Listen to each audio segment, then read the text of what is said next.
Hi Simi Valley, this is Steve Hise, and I want to give you some updates on what's going on in Simi Valley. But before we get started, I'm going to ask you to please press the like button, press the subscribe button, please share these videos, make a comment, press the notification bell. Anything you can do to help me get these videos out to the Simi Valley community would be extremely helpful. So please press those buttons and let's get started.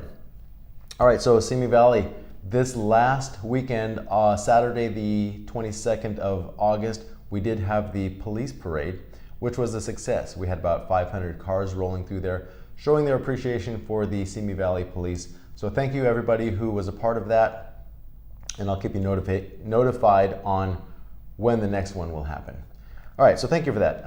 Next, the Simi Valley Skate Park. Last week I reported that they opened up the skate park and the very next day they closed it. It's open again. So please, Simi Valley, if you want to go to the skate park, please do, but also follow these safety guidelines. That's the reason why they closed it in the first place, was nobody was following those safety guidelines. Wear a helmet, wear the mask if they mandate it. Do what you got to do, but let's let our kids have some fun, especially in these crazy times. Any fun that the kids can have outside is needed. So skate park is open. Go ahead and enjoy Simi Valley. Next, someone had mentioned about the space behind the BMX track.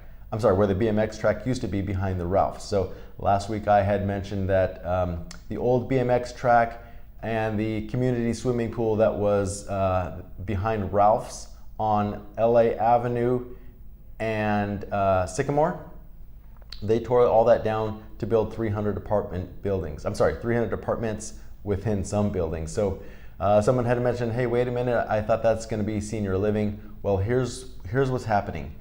There will be about 300 apartments. About a third of those, right around 100 of those, will be designated for senior apartments. So I hope that clears that up. You can see that they're just starting to do some of the groundwork, getting ready for the construction to happen. All right, next, the Farmers Building. This is one I talk about frequently. I talked about the demolition process. I talked about when they're preparing the soil. So someone's asking, actually quite a few people have asked, well, what about the traffic? Hasn't the city of Simi Valley considered what kind of traffic it will bring into Simi Valley? And the answer is yes, they did consider that. So I spoke to a city official yesterday actually, and they said that the traffic studies show that our streets are capable of handling traffic that is anticipated for the homes that are going to be there, which will be about 165 townhouses slash condominiums. So it's going to be a nice little area actually, a bunch of homes there. There'll be a pool, a park for the community in that area. Also alongside Cochrane will be retail space, restaurants, stores, businesses, and so forth. So if you want more information on those homes, please let me know. If it's something that you think you might want to move into when that construction is done, please let me know. I can help you get into that space.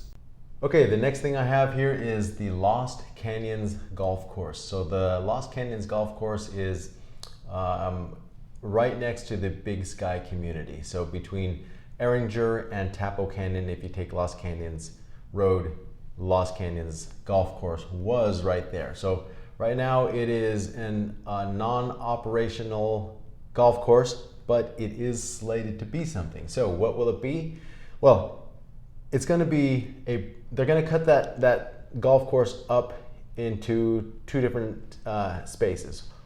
Half of it will be a private golf course, and the other half is slated to be about 240 to 260 private homes. So these will be like luxury homes or high-end homes. So half of it will be golf course, private golf course, the other half will be private high-end homes. They haven't broken ground on it yet, but the permits are in. It's gonna happen. If that is an area that you think you might want to get into, let me know. I can also help you get into that space as well. All right, the next thing I want to talk about are a couple of events that are happening here in Simi Valley. The first one is the food drive that the Kiwanis Club of Simi Valley is putting on. So this is going to happen on September the 5th at 9 a.m. to 1 p.m. This is going to happen at the Senior Center at 3900 Avenida Simi. And so that's the area that's just right behind the library.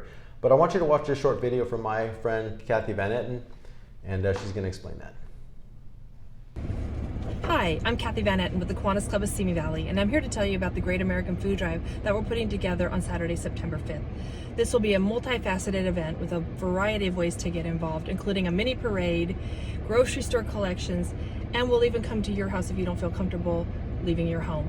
So please visit our website at www.simivalleykiwanis.com to get all the details and to get involved. Thank you so much for your support of this community project. We truly appreciate it. Thank you. So that was my friend Kathy Van Etten with information on the Kiwanis Club's food drive. The next event I want to talk about is the blanket drive that Simi Valley is having for pets. So I believe this is run by a group that Bob Huber is heading up. And again, it's a blanket drive for pets. So actually today, Thursday, there is a drive happening right now. So you can see on the chart here where it's located and what time. But however, if you missed today, it's not a big deal. There's another one coming up. Take a look at this chart. You'll see the actual dates and times that the pet drive is happening. The blanket drive for the pets is happening. Okay, before we get into the community spotlight, which is going to be a good one, I have Keith Mashburn, the mayor of Simi Valley, on.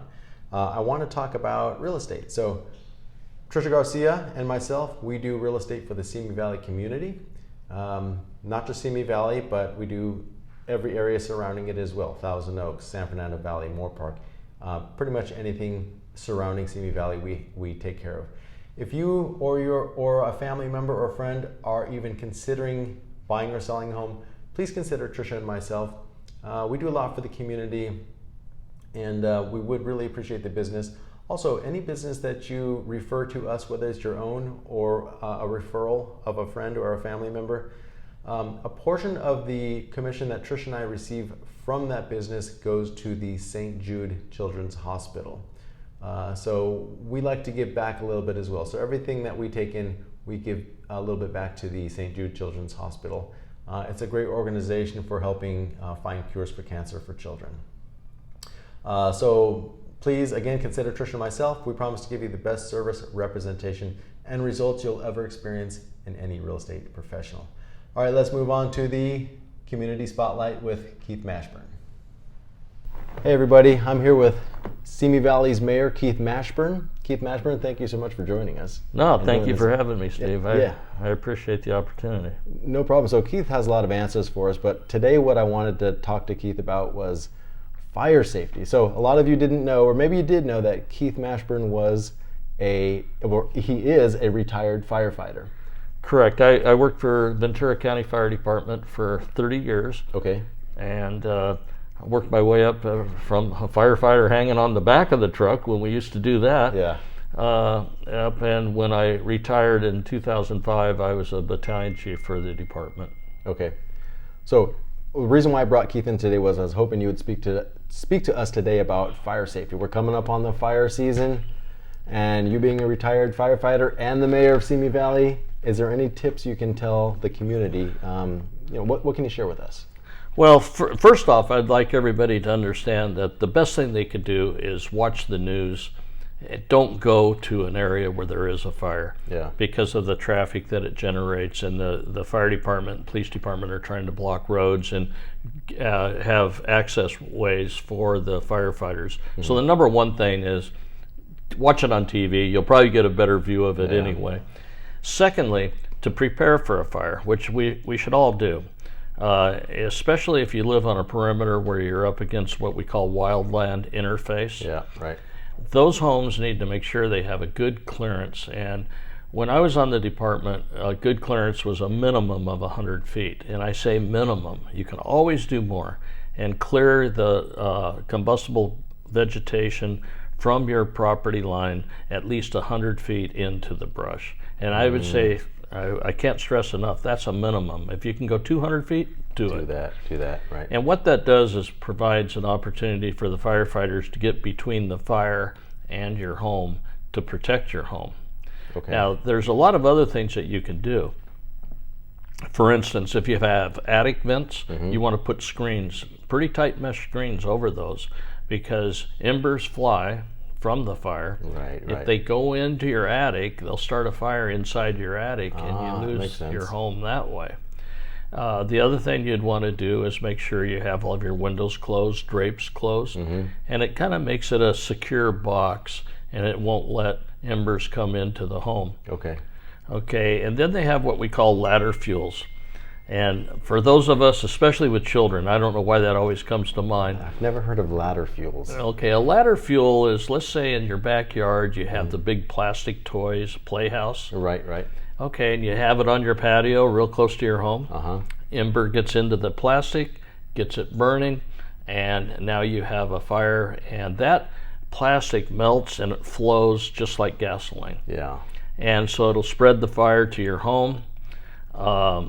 And it makes it a very aggressive burning fire.